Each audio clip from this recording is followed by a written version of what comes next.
बिस्मिल्लाहिर्रहमानिर्रहीम अस्सलामुअलैकुम वरहमतुल्लाहि वबरकातुहू।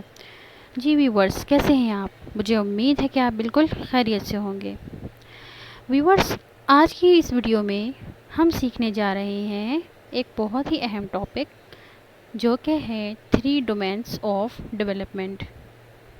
व्यूवर्स, आपको बताते चलें कि डोमेन का मतलब है एरिया ऑफ डेवलपमेंट, यानी किन किन एरियाज़ में बच्चों और बड़ों की डेवलपमेंट होती है। यूँ तो कई एजुकेशनिस्ट ने इनको डिफरेंट डोमेन्स में डिवाइड किया है। फॉर एग्ज़ाम्पल, किसी ने इसको 4 में, किसी ने इसको 5 में और किसी ने इसको 6 में डिवाइड किया है। लेकिन हम यहाँ पर सिर्फ आज 3 डोमेन्स की बात करेंगे और आपको बताएंगे कि ये 3 डोमेन्स हमने क्यों सेलेक्ट किए हैं।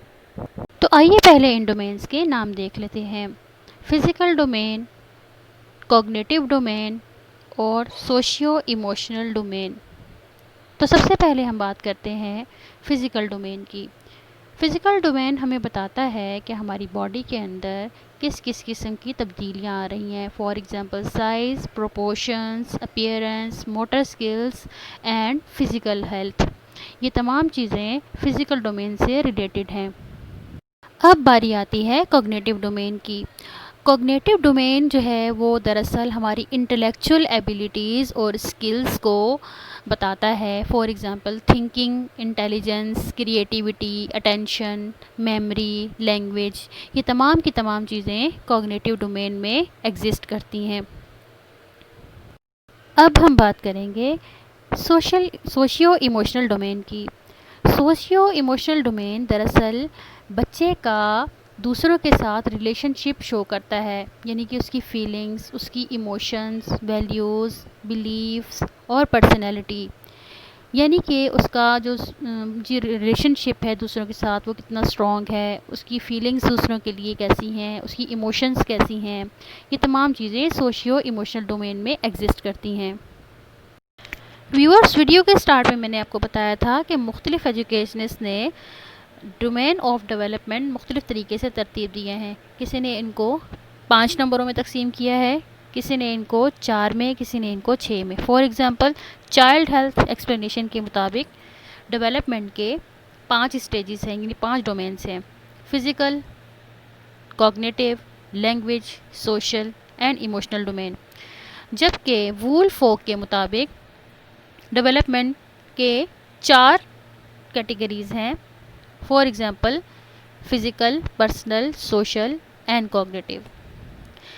लेकिन व्यूअर्स, आपको ये बताते चलें कि ये डोमेन्स आपस में ओवरलैप करते हैं, यानी कि एक दूसरे से अलग नहीं हैं। फॉर एग्ज़ाम्पल, सोशल और इमोशनल डेवलपमेंट के डोमेन को अगर हम लेते हैं तो ये एक दूसरे को ओवरलैप कर रहे हैं, इसलिए इनको हम सोशियो इमोशनल डोमेन में डिस्कस कर सकते हैं। इसी तरह से कॉग्निटिव और लैंग्वेज डेवलपमेंट जो है उसको हम एक ही डोमेन के अंदर डिस्कस कर सकते हैं। इस तरह हमारे पास टोटल 3 डोमेन्स बनते हैं: फ़िज़िकल डोमेन, कॉग्निटिव डोमेन और सोशियो इमोशनल डोमेन। व्यूअर्स, ये डोमेन किस तरह एक दूसरे को ओवरलैप करते हैं, आइए इसकी एक सिंपल सी मिसाल देखते हैं। फॉर एग्ज़ाम्पल, जब आपका बच्चा फ़िज़िकल डोमेन की एडवांसमेंट में जाता है तो वो पहले बैठता है, फिर क्रॉलिंग करता है, फिर वॉकिंग करता है, जो कि उसके कॉग्निटिव डोमेन को इन्हेंस करता है, यानी कि उसको इर्द गिर्द की चीज़ें समझ आना शुरू हो जाती हैं, जिसके बाद ये इफ़ेक्ट करता है उसके सोशियो इमोशनल डोमेन को। फॉर एग्ज़ाम्पल, अब जब अपने बच्चे की अचीवमेंट्स को, फीलिंग्स को जो है वो सेलिब्रेट करते हैं तो बच्चे की आपके साथ इमोशंस और बॉन्डिंग्स जो हैं वो स्ट्रॉन्ग होती हैं। तो इसका मतलब ये हुआ कि ये तीनों डोमेन्स आपस में इंटरवोवन हैं, इंटर रिलेट करते हैं और आपस में ओवरलैप करते हैं। इनको अलग अलग नहीं किया जा सकता। इसका मतलब ये हुआ कि अगर बच्चे के फ़िज़िकल डोमेन में इम्प्रूवमेंट आ रही है तो अल्टीमेटली उसके कॉग्निटिव और उसके सोशियो इमोशनल डोमेन में इम्प्रूवमेंट आनी चाहिए, जो कि एक अच्छी डेवलपमेंट को शो करेगा। तो मज़ीद वीडियोस को देखने के लिए मेरे चैनल को लाइक, सब्सक्राइब और शेयर करना मत भूलिए। आने वाली वीडियोस का इंतज़ार कीजिए। अपना ख्याल रखिए, खुश रहिए। अस्सलामु अलैकुम वरहमतुल्लाहि वबरकातुहू।